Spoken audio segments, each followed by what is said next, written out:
সহজ টেকনিকে job math. প্রশ্নে লেখা আছে একটি আয়তাকার ঘরের দৈর্ঘ্য বিস্তারের দ্বিগুণ। বিস্তার বলতে আমরা বুঝি প্রস্থকে বোঝায়। এর ক্ষেত্রফল 512 বর্গমিটার হলে পরিসীমা কত? আয়তাকার ক্ষেত্র বলতে আমরা বুঝি যে চতুর্ভুজের বিপরীত বাহুদ্বয় পরস্পর সমান ও সমান্তরাল। এই বাহুটা সমান আর এই বাহুটা তাকে আয়তাকার ক্ষেত্র বলে। তা প্রশ্নে বলছে দৈর্ঘ্য বিস্তারের দ্বিগুণ, প্রস্থের দ্বিগুণ। তাহলে প্রস্থ যদি x হয় তাহলে দৈর্ঘ্য 2x, তার ক্ষেত্রফল 512। আমরা জানি আয়তাকার ক্ষেত্রের ক্ষেত্রফল সমান দৈর্ঘ্য গুণ প্রস্থ, তাহলে 2x গুণ x ইকুয়াল তাহলে কত আছে 512।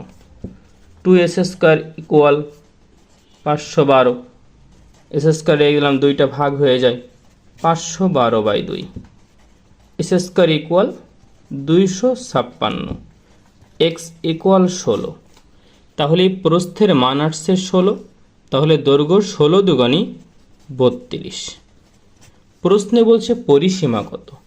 আয়তাকার ক্ষেত্রে পরিসীমার সূত্র হলো 2 ইন্টু দৈর্ঘ্য যোগ প্রস্থ, 2 ইন্টু দৈর্ঘ্য যোগ প্রস্থ। তাহলে দৈর্ঘ্য বের হয়েছে 32 আর প্রস্থ আছে 16, তাহলে 2 গুণ 16 আর 32 যোগ করলে 48, 48 দুগুণী 96। অতএব আয়তাকার ক্ষেত্রে পরিসীমা হচ্ছে 96 মিটার।